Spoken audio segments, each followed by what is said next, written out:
AI at cybersecurity naman po at smart technology tampok sa pagsasanay po ng LGU Mangaldan.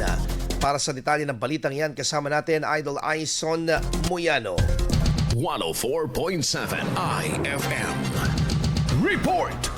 Pinalalakas ng pamahalang bayan ng Mangaldan ang kahandaan nito sa paggamit ng makabagong teknolohiya matapos makilahok sa League of Municipalities of the Philippines or LMP, Pangasinan Chapter or General Meeting at Pangasinan Mayor's Development Innovation Summit. Naging tampok sa pagpupulong ang mga inobasyong maaaring gamitin ng mga lokal na pamahalaan upang mapahusay ang pagbibigay ng serbisyo sa publiko, kabilang ang cybersecurity, smart municipality, platforms at AI-enabled drainage at flood control systems para sa mas epektibong paghahanda at pagtugon sa mga sakuna. Tinalakay rin ang pagpapalakas ng kapasidad ng mga lokal na opisyal sa paggamit ng teknolohiya. Gayon din ang reorientations ng mga local chief executives bilang deputies representative ng National Police Commission or NAPOLCOM at ang mahalagang papel ng People's Law Enforcement Board or PLEB.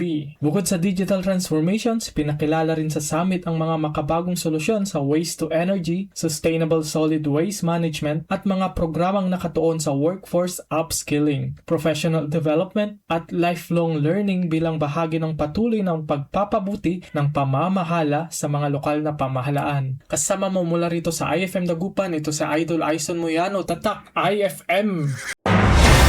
IFM News. IFM News. IFM News.